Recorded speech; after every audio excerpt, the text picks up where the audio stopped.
So dear students, നമ്മൾ പറഞ്ഞതുപോലെ medieval ചേരാസിന്റെ റൂളേഴ്സും അവരുടെ ഏറ്റവും പ്രധാനപ്പെട്ട ടോപ്പിക്സ് ആണ് ഇതുവരെ പഠിച്ചു കഴിഞ്ഞത്. അപ്പോൾ അത് പഠിച്ചു കഴിഞ്ഞതിന് ശേഷം നമ്മൾ എക്സാമിനേഷൻ പെർസ്പെക്റ്റീവിൽ ഇമ്പോർട്ടൻസ് കൊടുക്കേണ്ട ഒരു ടോപ്പിക്കാണ് some of the very important inscriptions എന്നുള്ളത്. അതിൽ ഏറ്റവും പ്രധാനപ്പെട്ട് നിങ്ങൾ പഠിച്ചു വെക്കേണ്ട കോർ ടോപ്പിക്സാണ് പറയുന്നത്. നിങ്ങൾ വളരെ അറ്റൻറ്റീവായിട്ട് ഇത് കേൾക്കുക, മനസ്സിലാക്കുക, എനിക്ക് റെസ്പോൺസ് നൽകുക. എന്നാൽ നിങ്ങൾക്ക് ഈ ടോപ്പിക്ക് വളരെ കൃത്യമായിട്ട് ഇപ്പോൾ തന്നെ ഈ ഒരു സെഷനിൽ തന്നെ നിങ്ങൾക്ക് പഠിച്ചു പോകാൻ പറ്റും. Are you ready? Chat box ഉണ്ട്, കമൻറ്റ് ചെയ്യുക. Are you ready? പറഞ്ഞ പോലെ സൗണ്ടിന് കുറച്ച് ഇഷ്യൂസ് ഉള്ളതുകൊണ്ടാണ് ഞാൻ ഹൈ ലെവൽ സൗണ്ടിൽ സംസാരിക്കാത്തത്. But definitely we should cover this much of topic at least now. Ya fine, thank you, thank you. Okay okay, fine fine. Okay, അപ്പോൾ ഞാൻ പറഞ്ഞ പോലെ നിങ്ങൾക്ക് കേരള ഹിസ്റ്ററിയിൽ നിന്ന് ചോദ്യങ്ങൾ വരാൻ ഡിഫറെൻറ്റ് പോസിബിലിറ്റീസ് ഉള്ളതിൽ ഒരു പോസിബിലിറ്റി ഞാൻ പറഞ്ഞു, ഏറ്റവും സിഗ്നിഫിക്കൻ്റ് ആയിട്ട് ചെയ്യേണ്ടത് ലിറ്ററേച്ചർ ആണെന്നുള്ളത്. അത് ഏതൊക്കെ ലിറ്ററേച്ചർ ആകാം? മോഡേൺ ഹിസ്റ്റോറിയൻസിൻ്റെ ലിറ്ററേച്ചർ ആകാം, കോണ്ടംപററി ലിറ്ററേച്ചർ ആകാം. അതുകൊണ്ടാണ് ഞാൻ പറഞ്ഞത് നിങ്ങൾ ഒരിക്കലും മറക്കാൻ പാടില്ല, കുലശേഖര ആൽവാറിൻ്റെ പുസ്തകങ്ങൾ നിങ്ങൾ മറക്കരുതെന്ന് പറഞ്ഞത് അതുകൊണ്ടാണ്. അതുപോലെ നിങ്ങൾ മോഡേൺ കേരളയിലോട്ട് വരുന്ന സമയത്ത് നിങ്ങളുടെ ജനറൽ പേപ്പറിൻ്റെ ഭാഗമായിട്ടും കേരള റിനൈസൻസ് ഉണ്ട്. അതിലത് മാത്രമേ ഉള്ളൂ പഠിക്കാൻ, ബേസിക്കലി ഓർഗനൈസേഷൻസ് ആൻഡ് ലിറ്ററേച്ചർ എന്നുള്ളത്. അപ്പോൾ revision is a key to clear this examination. അത് മറക്കരുതേ. അത്യാവശ്യം സമയമുണ്ട്. നിങ്ങൾ വിചാരിക്കും സർ 10-20 ദിവസമല്ലേ സമയമുള്ളൂ എന്നുള്ളത്. അങ്ങനെയൊന്നും വിചാരിക്കേണ്ട. You have that much of time. സെറ്റാക്കിയിട്ട് പഠിച്ചു പോ. ഓക്കെ, അപ്പോൾ അതിൻ്റെ ഭാഗമായിട്ട് ലിറ്ററേച്ചർ ഇമ്പോർട്ടൻ്റ് ആണ്. സിമിലർലി വൺ അതർ സോഴ്സ് ആണെന്ത്? ആർക്കിയോളജിക്കൽ സോഴ്സസ് എന്ന് പറയുന്നത്. അതിൻ്റെ ഭാഗമായിട്ടാണ് നമ്മൾ ഇൻസ്ക്രിപ്ഷൻസ് പഠിക്കുന്നത്. ഇവിടെ നിങ്ങൾക്ക് പരീക്ഷയ്ക്ക് ഒരു പക്ഷേ നേരിട്ട് ചോദ്യം ചോദിക്കാമെന്നേ. അപ്പം നമ്മൾ ഓൾറെഡി ഇപ്പോൾ പറഞ്ഞു കഴിഞ്ഞു അല്ലേ? വാഴപ്പള്ളി ഇൻസ്ക്രിപ്ഷനെ കുറിച്ച് നമ്മൾ വളരെ ബ്രീഫായിട്ട് പറഞ്ഞു. ഗായ്സ്, ജസ്റ്റ് ടെൽ മീ, ആരുടെ കാലഘട്ടത്തിലാണ് വാഴപ്പള്ളി ഇൻസ്ക്രിപ്ഷൻ വന്നിട്ടുണ്ടായിരുന്നത്? Fine, make it faster, comment it, പെട്ടെന്ന് കൊമൻറ്റ് ചെയ്യും. ആരുടെ കാലഘട്ടത്തിലാണ് വാഴപ്പള്ളി ഇൻസ്ക്രിപ്ഷൻ വന്നത്?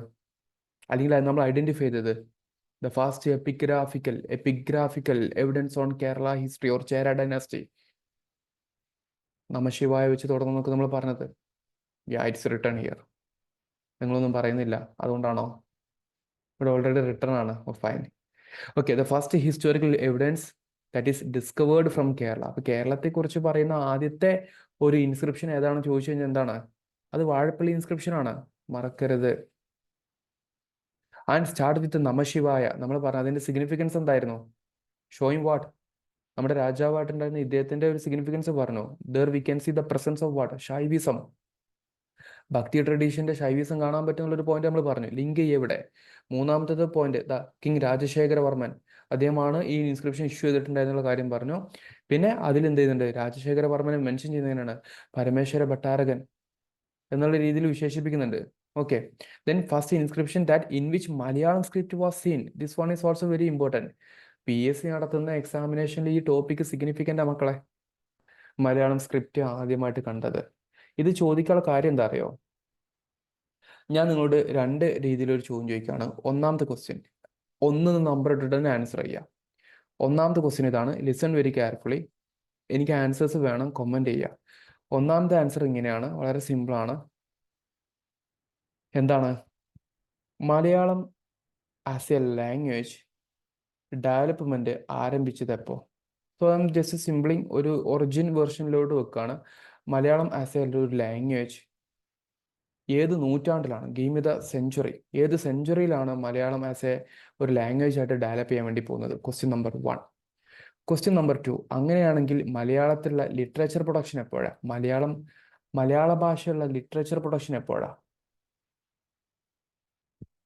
അതും സെഞ്ചുറി പറഞ്ഞാൽ മതി ഏകദേശം.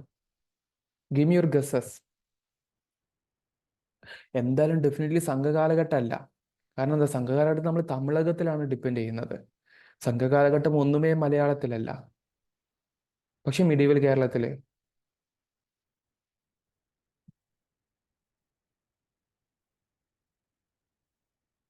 ഓക്കെ, കുറെ ആൾക്കാർ വെരി ഗുഡ്, കുറച്ച് ആൾക്കാരെ കൊമൻറ്റ് ചെയ്യുന്നുള്ളൂ. But it's okay.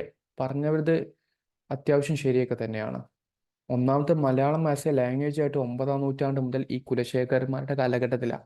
അതുകൊണ്ടാണ് നമ്മളിവിടെ പറഞ്ഞ മലയാളം സ്ക്രിപ്റ്റ് ആദ്യമായിട്ട് നമുക്ക് ചേർത്ത് കാണാൻ പറ്റിയെന്നുള്ളത്. രണ്ടാമത്തേത് മലയാളം ലിറ്ററേച്ചർ എന്ന രൂപത്തിലോട്ട് വരുന്നത് 12-13 നൂറ്റാണ്ടിൻ്റെ സമയത്താണ്.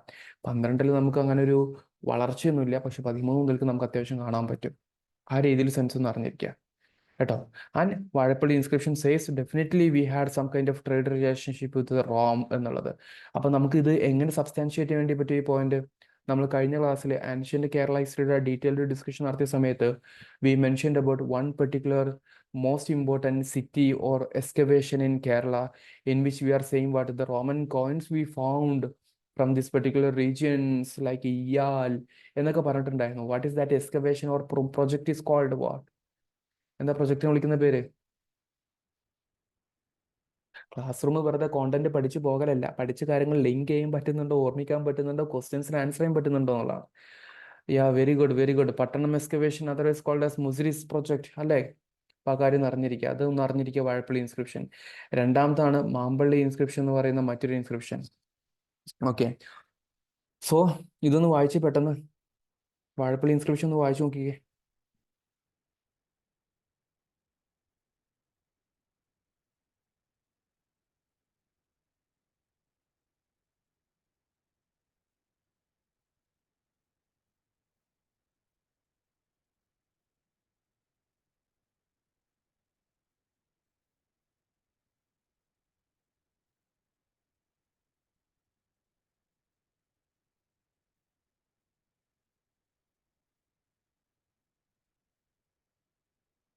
ഓക്കെ, ഞാൻ നിങ്ങളുടെ പരീക്ഷയുടെ ഒരു ക്ലാരിറ്റിക്ക് വേണ്ടി ഒരു അഡീഷണൽ ഇൻഫർമേഷൻ ആഡ് ചെയ്യുന്നുണ്ട്. Just listen carefully. എവിടെയാ മക്കളെ വാഴപ്പള്ളി വരുന്നത്? എനിവൺ? ഇന്നത്തെ ഏത് ജില്ലയിലാണെന്നെങ്കിലും പറയാൻ പറ്റുമോ അറ്റ്ലീസ്റ്റ്?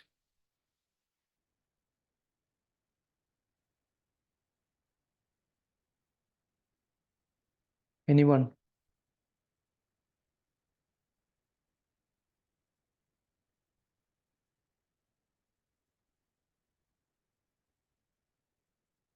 കൊമന്റ് ചെയ്യട്ടെ, കൊമന്റ് ചെയ്യാതിരിക്കരുത്, ജസ്റ്റ് ഗസ് ചെയ്യ്.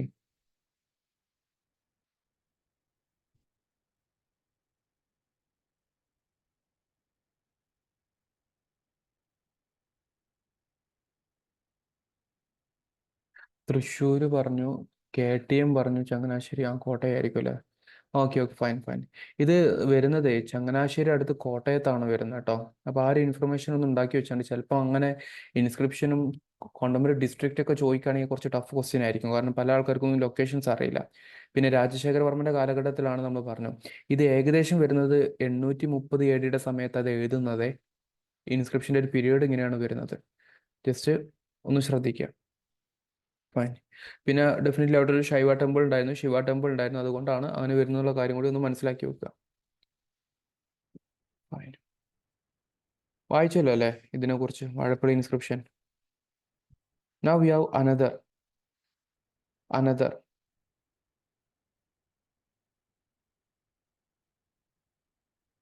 മാമ്പള്ളി കോപ്പർ പ്ലേറ്റ് എന്ന് വിളിക്കുന്ന മാമ്പള്ളി ഇൻസ്ക്രിപ്ഷൻ ആണ് വരുന്നത്. അത് വരുന്നത് ശ്രീ വല്ലഭൻ കോതയുടെ കാലഘട്ടത്തിലാണ് ഇഷ്യൂ ചെയ്യുന്നത്. ഓക്കെ, ശ്രീ വല്ലഭൻ കോതയുടെ കാലഘട്ടത്തിലാണ് ഇത് ഇഷ്യൂ ചെയ്യുന്നത്, മനസ്സിലാക്കി വെക്കുക. It's A fast copper plate inscription which the Kollam year was recorded. കൊല്ലവർഷം ആരുടെ കാലഘട്ടത്തിൽ ആരംഭിച്ചത്? എപ്പോഴായിരുന്നു കൊല്ലമുറ? കൊല്ലവർഷം ആരംഭിക്കുന്നത് എപ്പോഴാ?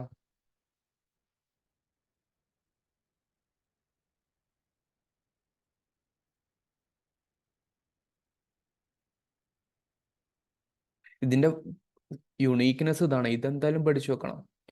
കൊല്ലവർഷം ആദ്യമായിട്ട് റെക്കോർഡ് ചെയ്തതാണ് ഇവിടെ പറഞ്ഞത്, അല്ലാതെ കൊല്ലവർഷം ആദ്യമായിട്ട് ആരംഭിച്ചു എന്നല്ല പറഞ്ഞത്. അപ്പൊ എന്റെ ചോദ്യം എന്താണ്? കൊല്ലവർഷം എപ്പോഴാണ് ആരംഭിച്ചു എന്നുള്ളതാണ് ചോദിക്കുന്നത്.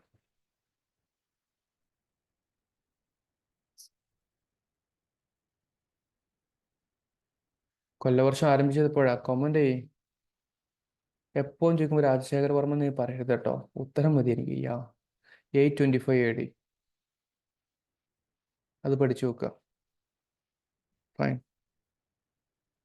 Okay, back to Mampally copper plate. Mampally copper പ്ലേറ്റിലോട്ടാണ് പറയുന്നത്. ഫൈൻ. മാമ്പള്ളി കോപ്പർ പ്ലേറ്റ് ഇതിന്റെ പ്രത്യേകത കൊല്ലവർഷം ആദ്യമായിട്ട് രേഖപ്പെടുത്തിയതാണ്. അപ്പൊ എന്റെ ചോദ്യം, അടുത്ത ചോദ്യം, എവിടെയാ മക്കളെ ഈ ഒരു മാമ്പള്ളി ഇൻസ്ക്രിപ്ഷൻ വരുന്നത്? ഏത് ജില്ല പറഞ്ഞാൽ മതി, എനിക്ക് ഡിസ്ട്രിക്ട് മാത്രം കിട്ടിയത്, നിങ്ങൾക്ക് ഒരു സെൻസ് ഉണ്ടാക്കിയെടുക്കാൻ പറ്റുന്നുണ്ടോ അറിയാൻ വേണ്ടി മാത്രം.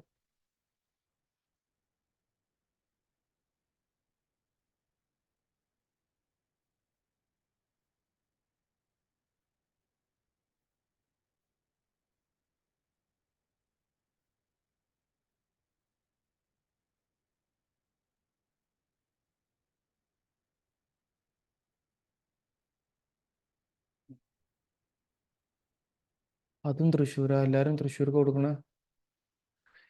ഇത് നമ്മുടെ ചെങ്ങന്നൂരില്ലേ? ആലപ്പി, ആലപ്പുഴയാണ് കേട്ടോ. ഇവിടെ കുറെ ടെമ്പിൾ ഉണ്ടാവും, അവിടെ നിന്നാണ് നമുക്ക് ഇൻസ്ക്രിപ്ഷനും കാര്യങ്ങളൊക്കെ പൊതുവെ കിട്ടുക. ആ കാര്യം കൂടി ഒന്ന് അറിഞ്ഞിരിക്കുക. ഫൈൻ. അപ്പൊ 2 ഇൻസ്ക്രിപ്ഷനായി, കൃത്യമായിട്ട് പഠിച്ചു വെച്ചോളൂ. മൂന്നാമത്തെ മൂന്നാമത്തെ ഒരു ഇൻസ്ക്രിപ്ഷൻ ആണ്. അപ്പൊ ഇതിന്റെ യൂണിക്നെസ് ആണ് first copper plate in which Kollam year was recorded. അത് അങ്ങനെ തന്നെ പരീക്ഷയ്ക്ക് ചോദിക്കുകയാണെങ്കിൽ അപ്പൊ മിസ്സാക്കരുത്. മൂന്നാമത്താണ് ചോക്കൂർ ഇൻസ്ക്രിപ്ഷൻ എന്ന് പറയുന്നത്. കോഴിക്കോട് കൊടുവള്ളി ഭാഗത്താണ് വരുന്നത്. അത് ദേവദാസ്യത്തെ കുറിച്ചൊക്കെ പറയുന്നുണ്ട്. അപ്പൊ ദേവദാസ്യത്തെ കുറിച്ച് പറയുന്ന ഒരു ഇൻസ്ക്രിപ്ഷൻ എന്ന രീതിയിൽ ചോക്കൂർ ഇൻസ്ക്രിപ്ഷൻ കാണാം. കോതരവിവർമ്മയാണ് ഇത് ഇഷ്യൂ ചെയ്തിട്ടുണ്ടായിരുന്നത്. കോഴിക്കോട് കൊടുവള്ളി ഭാഗത്താണ് ഈ ചോക്കൂർ എന്ന് പറയുന്ന ഈ ഒരു ഇൻസ്ക്രിപ്ഷനും കാര്യങ്ങളും ഉദ്ദേശിക്കുന്നത്. ഓക്കെ.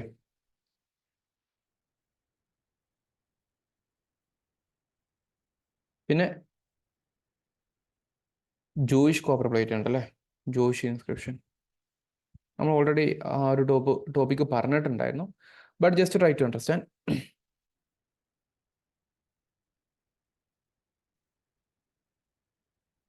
പെരുമാളിന്റെ കാലഘട്ടത്തിലുള്ള പ്രധാനപ്പെട്ട ഒരു ഇൻസ്ക്രിപ്ഷൻ ആണ് Jewish copper plate during the time of Bhaskara. Ravivarman ഒന്നോ രണ്ടോ? Comment it. ഇപ്പൊ തന്നെ കൊമന്റ് ചെയ്യും, എന്നാലേ അത് മറക്കാതിരിക്കുള്ളൂ, ഇല്ലെങ്കിൽ മറന്നു പോകും.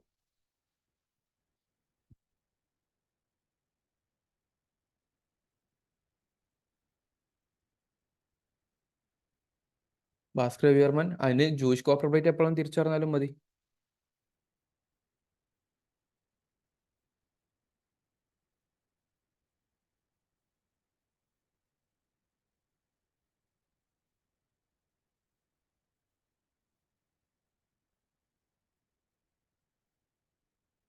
ഭാസ്കര രവിവർമ്മ ഒന്നാമൻ, ഞാൻ റിപ്പീറ്റ് ചെയ്തല്ലേ, പിന്നെ നിങ്ങൾ രണ്ടെന്ന് പറയരുത് കേട്ടോ. ഒന്നാമന്റെ കാലഘട്ടത്തിലാണ് ഈ സംഭവങ്ങളൊക്കെ നടന്നത്, ഞാൻ എണ്ണി എണ്ണി പറഞ്ഞിട്ടുണ്ടായിരുന്നത്. കഴിഞ്ഞൊരു സെഷനിലൊന്നും പറഞ്ഞ ഓർമ്മയല്ലേ? അപ്പൊ അത് മറക്കരുത്. ഫൈൻ. ജൂയിഷ് കോപ്പർ പ്ലേറ്റ് എപ്പോഴാണ് വരുന്നത്? 1000 AD സമയത്താണ് വരുന്നത്. ഓക്കെ. പിന്നെ ആർക്കാ കൊടുക്കുന്നത്? ജോസഫ് റബ്ബാൻ എന്ന് പറയുന്ന ജൂത നേതാവിനാണ് കൊടുക്കുന്നത്. അദ്ദേഹത്തിന് ഒരുപാട് ബെനിഫിറ്റുകളും കാര്യങ്ങളൊക്കെ കൊടുക്കുന്നുണ്ട്. നിങ്ങൾ കോമൺ ആയിട്ടൊരു ഇൻഫർമേഷൻ പഠിച്ചു വെക്കേണ്ടതേ, ഈ കാലഘട്ടത്തിലെല്ലാം എഴുതിയിട്ടുള്ള ഇൻസ്ക്രിപ്ഷൻ ഒക്കെ ഏത് സ്ക്രിപ്റ്റിൽ എഴുതിയിട്ടുണ്ടാവുക? നമ്മൾ പറയുന്ന ഗ്രന്ഥ സ്ക്രിപ്റ്റ് ഉണ്ടല്ലോ, മലയാളത്തിന്റെ പരിപൂർണമാകുന്നതിന് മുമ്പുള്ള സ്ക്രിപ്റ്റ് ആണ് എന്ത്? ഗ്രന്ഥ സ്ക്രിപ്റ്റ് എന്ന് പറയുന്നത്. ഈ സ്ക്രിപ്റ്റിൽ ഏത് രീതിയിൽ എഴുതിയിട്ടുണ്ടാവുക? വട്ടെഴുത്തില്. നമ്മൾ വട്ടെഴുത്ത് എന്ന് പറയുന്ന വട്ടെഴുത്ത്, ഈ രീതിയിലാണ് എഴുതിയിട്ടുണ്ടാവുക എല്ലാ ഇൻസ്ക്രിപ്ഷനും. കാരണം മലയാള ഭാഷ മോഡിഫൈ ചെയ്ത് വരുന്നേ ഉള്ളൂ, ആയിട്ടില്ല. അപ്പൊ ആ രീതിയിൽ അറിഞ്ഞിരിക്കുക. ഇതിന്റെ സിഗ്നിഫിക്കൻസ് എന്താണ്? നമ്മൾ പറയാറുണ്ട്, എന്താ പറയാറുള്ളത്? ജോസഫ് റബ്ബാൻ എന്ന് പറയുന്ന മെർച്ചന്റ് ഹെഡിന്, ജൂയിഷ് നേതാവിന് എന്ത് ചെയ്യാണ്? അദ്ദേഹത്തിന് ഒരുപാട് സ്ഥലങ്ങൾ അനുവദിച്ചു കൊടുക്കുന്നുണ്ട്, ട്രേഡ് റൈറ്റുകൾ അനുവദിച്ചു കൊടുക്കുന്നുണ്ട്. എസ്പെഷ്യലി 72ഓളം സ്പെഷ്യൽ റൈറ്റുകൾ അനുവദിച്ചു കൊടുക്കുന്ന ഒരു സംഗതിയാണ്. അപ്പൊ ഇതൊക്കെ ഇങ്ങനെ സംഭവിച്ചു കൊടുക്കുമ്പോൾ എന്താ സംഭവിക്കുക? ഒരുപാട് കച്ചവടക്കാർ ഇത് പ്രൊമോട്ട് ചെയ്യുന്നതാണ്. അപ്പൊ ആ രീതിയിൽ അത് ലിങ്ക് ചെയ്യാൻ നിങ്ങൾക്ക് പറ്റണം. ഫൈൻ. അപ്പൊ ഇദ്ദേഹത്തിന് എന്തുണ്ടായിരുന്നു? നമ്മൾ പറയുന്ന 5 വണ്ണം ഉണ്ടായിരുന്നു. 5 വണ്ണത്തിന് ആവശ്യമായിട്ടുള്ള ട്രേഡ് റേറ്റ് കൊടുക്കുന്നുണ്ട്. ജോസഫ് റബ്ബാന്റെ 5 വണ്ണം എന്ന് പറയുന്ന ട്രേഡ് ഗിൽഡിന് വേണ്ടിയിട്ടുള്ള സംവിധാനങ്ങളും കാര്യങ്ങളൊക്കെ എന്ത് ചെയ്യുന്നുണ്ട്? ചെയ്തു കൊടുക്കുന്നുണ്ട്. അദ്ദേഹത്തിന് പ്രത്യേകിച്ചും ചില സിറ്റികളിൽ ട്രേഡ് നൽകുമ്പോൾ അദ്ദേഹത്തിന് ടാക്സേഷനിൽ നിന്നും എക്സംഷൻ ഉണ്ടായിരുന്നു. സോ ടാക്സ് എക്സംഷൻസ് പലപ്പോഴും അദ്ദേഹത്തിന് കിട്ടിയിട്ടുണ്ടായിരുന്നു. Tax exemption. അദ്ദേഹം മാത്രമല്ല, അദ്ദേഹം എന്ന് പറയുമ്പോൾ ഇവിടെ ഉദ്ദേശിക്കുന്നത് എന്താണ്? ഈ ഒരു ജൂയിഷ് കമ്മ്യൂണിറ്റി ഉണ്ടാവില്ലേ, ട്രേഡിന് വേണ്ടി വന്നിട്ടുണ്ടായിരുന്ന ആ കമ്മ്യൂണിറ്റിക്ക് മുഴുവൻ ടാക്സ് എക്സംഷൻ ഉണ്ടായിരുന്നു. ഓക്കെ.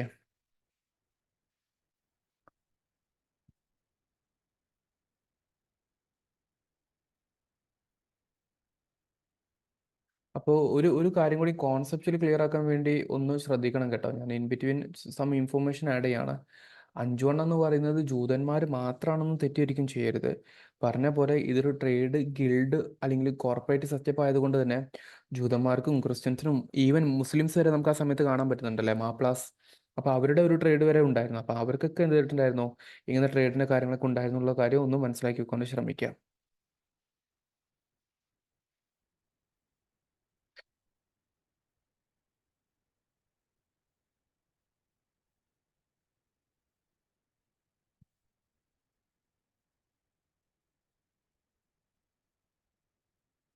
ഒന്ന് വായിച്ചു നോക്കട്ടോ, കുറച്ച് ഇമ്പോർട്ടൻ്റ് ആണ്, മിസ്സാക്കരുത്.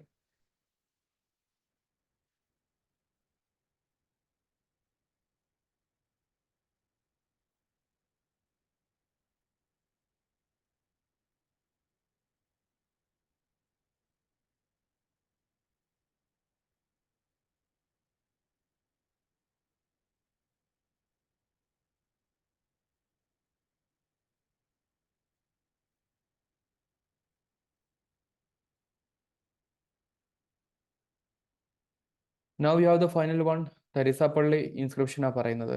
അവിടെ കണ്ടോ, ഇവിടെ ഇപ്പം നമ്മൾ പഠിച്ചത് 1 2 3 4 5 അഞ്ചാമത്തെ ഇൻസ്ക്രിപ്ഷനാണ് തരിസാപ്പള്ളി കോപ്പർ പ്ലേറ്റ് ഉള്ളത്. ഇതുകൂടെ പഠിക്കുമ്പോൾ നമ്മൾ എന്ത് ചെയ്യണം, സെറ്റായിരിക്കണം. ഈ അഞ്ചെണ്ണം നമ്മൾ എങ്ങനെ ചോദിച്ചു കഴിഞ്ഞാൽ നമുക്ക് ആൻസർ ചെയ്യാൻ പറ്റണം, അല്ലെങ്കിൽ വേറെ എന്തെങ്കിലും ഓപ്ഷൻസ് ഉണ്ടെങ്കിൽ നമുക്ക് എലിമിനേറ്റ് ചെയ്യാൻ പറ്റണം. അങ്ങനെ നമ്മൾ കൃത്യമായിട്ട് പഠിച്ചു പോകണം എന്നുള്ള. അല്ലാണ്ട് നിങ്ങൾ മുക്കിലും മൂലക്കലുള്ള എല്ലാ ഇൻസ്ക്രിപ്ഷനും എടുത്ത് പഠിക്കൊന്നും വേണ്ട. Make sure that you are learning at least this much of inscriptions in A very good manner, in A very clear sense. ആ ക്ലാരിറ്റിയാണ് നമുക്ക് എപ്പോഴും വേണ്ടത്. ഓക്കെ, അപ്പോൾ തരിസാപ്പള്ളി കോപ്പർ പ്ലേറ്റ് എന്ന് പറയുന്നത് ഭയങ്കര സംഭവമായിട്ടുള്ള ഒരു കോപ്പർ പ്ലേറ്റാണ്. നമ്മൾ പറഞ്ഞു താണു രവിവർമ്മയുടെ കാലഘട്ടത്തിലാണ് നമ്മൾ ഓൾറെഡി പഠിച്ചു വെച്ചു അല്ലേ. Something very important. ഇത് എവിടെയുള്ളത്? ഇത് ലോജിക്കലി ആരെങ്കിലും ഒന്ന് ആൻസർ ചെയ്തേ. തരിസാപ്പള്ളി കോപ്പർ പ്ലേറ്റ് എവിടെ ഉണ്ടാവുക, അല്ലെങ്കിൽ ഏത് ജില്ലയാണെന്നുള്ളത് ഡിസ്ട്രിക്റ്റ് ഒന്ന് മെൻഷൻ ചെയ്തേ. ലോജിക്കലി എന്ന് പറയാൻ കാരണം കഴിഞ്ഞ ക്ലാസ്സിൽ നമ്മൾ ഡിസ്കസ് ചെയ്തിട്ടുണ്ടായിരുന്നു ഈ ടോപ്പിക്ക് വന്നപ്പോൾ.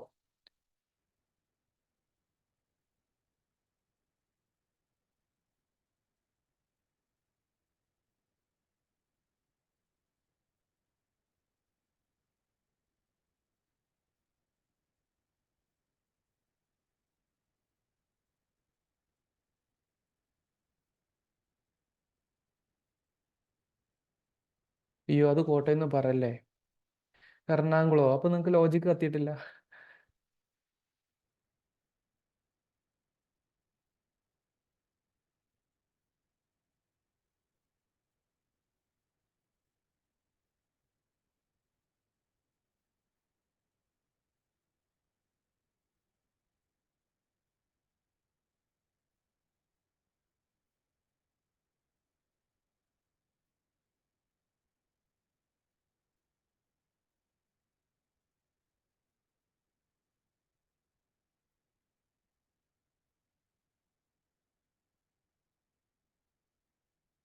ഞാൻ ബാക്കിയുള്ള ഒരു കമന്റ് ചെയ്യും. ഇത് ബേസിക്കലി കൊടുക്കുന്നത് കൊല്ലം ജില്ലയിലാണ് കേട്ടോ. ഞാൻ കുറെ ആൾക്കാർ ശരിയാക്കുന്നുണ്ട്, ബാക്കി കുറെ ആൾക്കാർ തെറ്റിയിട്ടുണ്ട്. തൃശ്ശൂർ വിടാത്ത കുറെ ആൾക്കാരുണ്ടല്ലോ, നാട് വിട്ട് കളിയില്ല. കൊല്ലം. ഓക്കെ. ഓക്കെ, ഇത് ഞാൻ ഇതിൻ്റെ കുറച്ച് ഡീറ്റെയിൽഡ് ഹിസ്റ്ററി പറഞ്ഞുതരാം, ജസ്റ്റ് ഒന്ന് ശ്രദ്ധിക്കാം. എന്തായാലും നമുക്ക് ഇവിടെയുള്ള പോയിന്റ്സ് ആദ്യം പറയാം. രാജാവായിരുന്നു താണു രവിവർമ്മ. ദെൻ അദ്ദേഹത്തിൻ്റെ വേണാട്ടിലെ ഗവർണറായിട്ടുണ്ടായിരുന്ന അയ്യനടികൾ തിരുവടികളാണിത് ഡ്രാഫ്റ്റ് ചെയ്യുന്നത്. മീൻസ് അദ്ദേഹമാണ് അത് പ്രിപ്പയർ ചെയ്യുന്നത്. Written by Mar Sapir Iso. പുള്ളിക്കാരനാണ് ഇത് കൊടുക്കുന്നത്. പുള്ളിക്കാരൻ എന്തായിരുന്നു? ഒരു സിറിയൻ ക്രിസ്ത്യൻ മെർച്ചൻ്റ് ആയിരുന്നു. അത് പറയാൻ കാരണം സിറിയാക്കായിരുന്നു എന്ന് പറയാൻ വേണ്ടിയാണ്. സിറിയൻ ക്രിസ്ത്യൻ മെർച്ചൻ്റ് ലീഡർ ആയിരുന്നു എന്നുള്ള കാര്യം കൃത്യമായിട്ടൊന്ന് മനസ്സിലാക്കി വെക്കുക. Fun, it's A fast inscription which record the details of Christians accurately. ആ രീതിയിൽ നമുക്കിത് ഉപയോഗിക്കാൻ വേണ്ടി പറ്റും, ഒരു ക്രിസ്ത്യൻ ഹിസ്റ്ററി പറയാൻ വേണ്ടി. And also recorded the സ്ലൈവറി was observed in Kerala. ഈ ഒരു കാര്യം കൂടി എന്ത് ചെയ്യുന്നുണ്ട്, ഇതിൽ പറയുന്നുണ്ട്. ഈ ചേര പെരുമാൾ ഇൻസ്ക്രിപ്ഷനെ കുറിച്ചൊക്കെ പറയുന്ന one of the earliest record കൂടിയാണ് തരിസാപ്പള്ളി ഇൻസ്ക്രിപ്ഷൻ എന്ന് പറയുന്നത്. നമ്മൾ കഴിഞ്ഞ ക്ലാസ്സിൽ പറഞ്ഞതുപോലെ ഒന്നാമത്തെ പോയിന്റ് എന്തായിരുന്നു? On the 5th regnal year. Regnal year കൊണ്ട് ഉദ്ദേശിക്കുന്നത് എന്താ? Ruling period. ആ ഒരു സമയത്താണ് എന്ത് ചെയ്യുന്നത്, ഇത് ഇഷ്യൂ ചെയ്യുന്നത് എന്നുള്ള കാര്യം ഒന്ന് അറിഞ്ഞിരിക്കുക. അപ്പോൾ എപ്പോഴായിരിക്കും? അറൗണ്ട് 849 AD അല്ലേ? ആ രീതിയിൽ ഒന്ന് അറിഞ്ഞിരിക്കുക.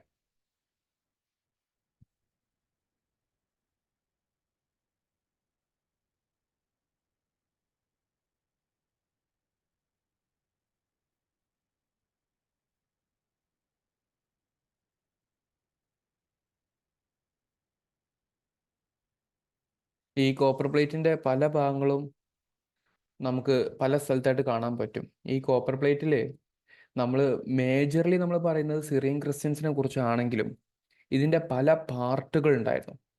അതായത് പല പ്ലേറ്റുകൾ. അപ്പോൾ പല പാർട്ടുകളിലായിട്ട് പല കമ്മ്യൂണിറ്റീസിനെ കുറിച്ചും പറയുന്നുണ്ടെന്നുള്ളതാണ്. ഫോർ എക്സാമ്പിൾ, ഇത് ഒന്ന് പറഞ്ഞ പോലെ ആരെ കുറിച്ച് പറയുന്നുണ്ട്? ക്രിസ്ത്യൻസിനെ കുറിച്ച് പറയുന്നുണ്ട് ഡെഫിനറ്റ്ലി. ഓക്കെ. രണ്ടാമത്തത്, ഇത് കേരളത്തിലുണ്ടായിരുന്ന ജൂതന്മാരെ കുറിച്ചും മുസ്ലിംസിനെ കുറിച്ചൊക്കെ പറയുന്നുണ്ട്. അപ്പോൾ അറബ് മെർച്ചൻസിനെ കുറിച്ച് പറയുന്നുണ്ട്, അല്ലെങ്കിൽ അറബിക് ഭാഷകൾ വരെ, അറബിക് സ്റ്റൈൽ വരെ ഇതിൽ നമുക്ക് കാണാൻ വേണ്ടി പറ്റും. നോട്ട് ഓൺലി പ്യൂർലി നമ്മൾ നേരത്തെ പറഞ്ഞ പോലെ നമ്മൾ പറഞ്ഞിട്ടുണ്ടായിരുന്ന ഗ്രന്ഥ എഴുത്തുണ്ടല്ലോ, ഗ്രന്ഥ സ്ക്രിപ്റ്റ്. അത് മാത്രമല്ല, അറബിക്കിലെ കൂഫിക് പറഞ്ഞൊരു സ്ക്രിപ്റ്റ് ഉണ്ട്. കൂഫിക് സ്ക്രിപ്റ്റ്. ഒരു അറബിയുടെ ഒരു സ്ക്രിപ്റ്റാണ്. അതുവരെ നമുക്ക് ഈ തരിസാപ്പള്ളി കോപ്പർപ്ലേറ്റിൽ കാണാൻ പറ്റും എന്നുള്ളത് അറിഞ്ഞിരിക്കാം. ഈവൻ ജൂതന്മാരുള്ളത് കൊണ്ട് ഹിബ്രു സ്ക്രിപ്റ്റ് കാണാൻ പറ്റും.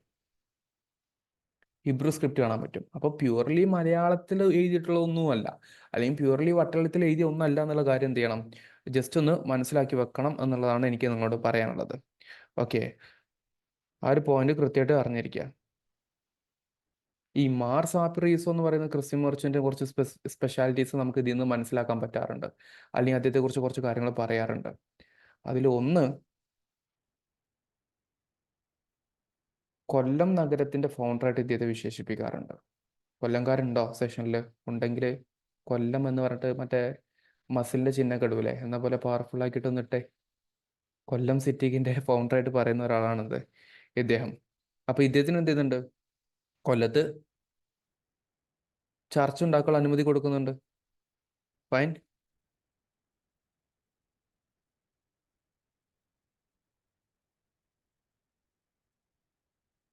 എന്നിട്ട് കൊല്ലത്ത് എന്ത് ചെയ്യുന്നുണ്ട്, ആ സിറ്റിയിൽ ഒന്ന് ചർച്ച് ഉണ്ടാക്കാൻ അനുമതി കൊടുക്കുന്നുണ്ട്. രണ്ടാമത്തത്, അവിടെ ട്രേഡ് നടത്താനും അതിൻ്റെ ലീഡർഷിപ്പും കൊടുക്കുന്നുണ്ട്. അപ്പോൾ ട്രേഡിൻ്റെ ഭാഗമായിട്ട് നമ്മൾ പറയാറുള്ള മറ്റു ട്രേഡ് കൂട്ടായ്മ ഉണ്ടല്ലോ, ലൈക്ക് അഞ്ചുവണ്ണം, മണിഗ്രാമം, ഇവരിലുള്ള ആൾക്കാർ ലീഡേഴ്സും കാര്യങ്ങളൊക്കെ ഇദ്ദേഹമായിട്ട് അസോസിയേറ്റ് ചെയ്യുന്നതിനെ കുറിച്ചൊക്കെ നമുക്കതിൽ കാണാൻ വേണ്ടി പറ്റും.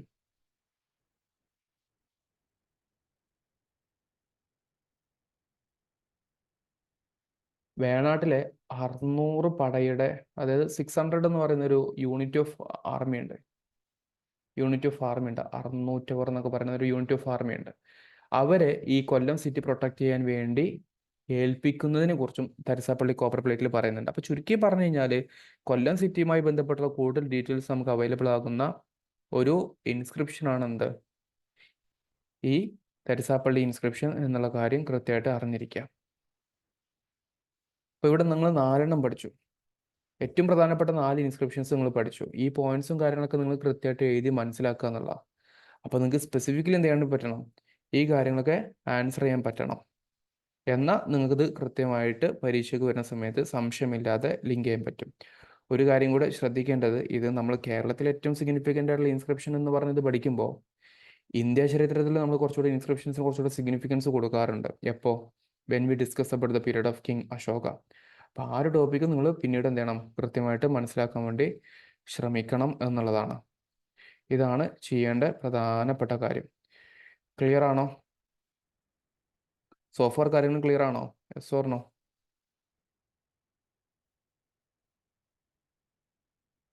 Okay, fine. റിവൈസ് ചെയ്യണം കേട്ടോ. Revision is most important key or tool that you can adopt. അപ്പോൾ പഠിക്കുന്ന കാര്യങ്ങൾ മാക്സിമം റിവൈസ് ചെയ്യുക എന്നുള്ളതാണ്. കൂട്ടത്തിൽ പറഞ്ഞ പോലെ നമുക്ക് കേരള ഹിസ്റ്ററി ആവട്ടെ, ഇന്ത്യൻ ഹിസ്റ്ററിയിൽ ആൻഷ്യൻ മിഡീവൽ, മോഡേൺ ആവട്ടെ, വേൾഡ് ഹിസ്റ്ററി ആവട്ടെ, ഹിസ്റ്റോറിയോഗ്രാഫി ആവട്ടെ, എല്ലാത്തിൻ്റെയും സബ്ജക്റ്റ് വൈസ് ആയിട്ടുള്ള ടെസ്റ്റ് വരുന്നുണ്ട്. Make sure that you are learning that. ആ ടെസ്റ്റിൽ നിങ്ങൾ എത്ര പെർഫോമൻസ് കാഴ്ച വെക്കുന്നോ അതുപോലെ ഇരിക്കും നിങ്ങളുടെ ഫൈനൽ എക്സാമിനേഷൻ. ഇത്രയും പറഞ്ഞിട്ട് ഞാൻ നിർത്തുകയാണ്.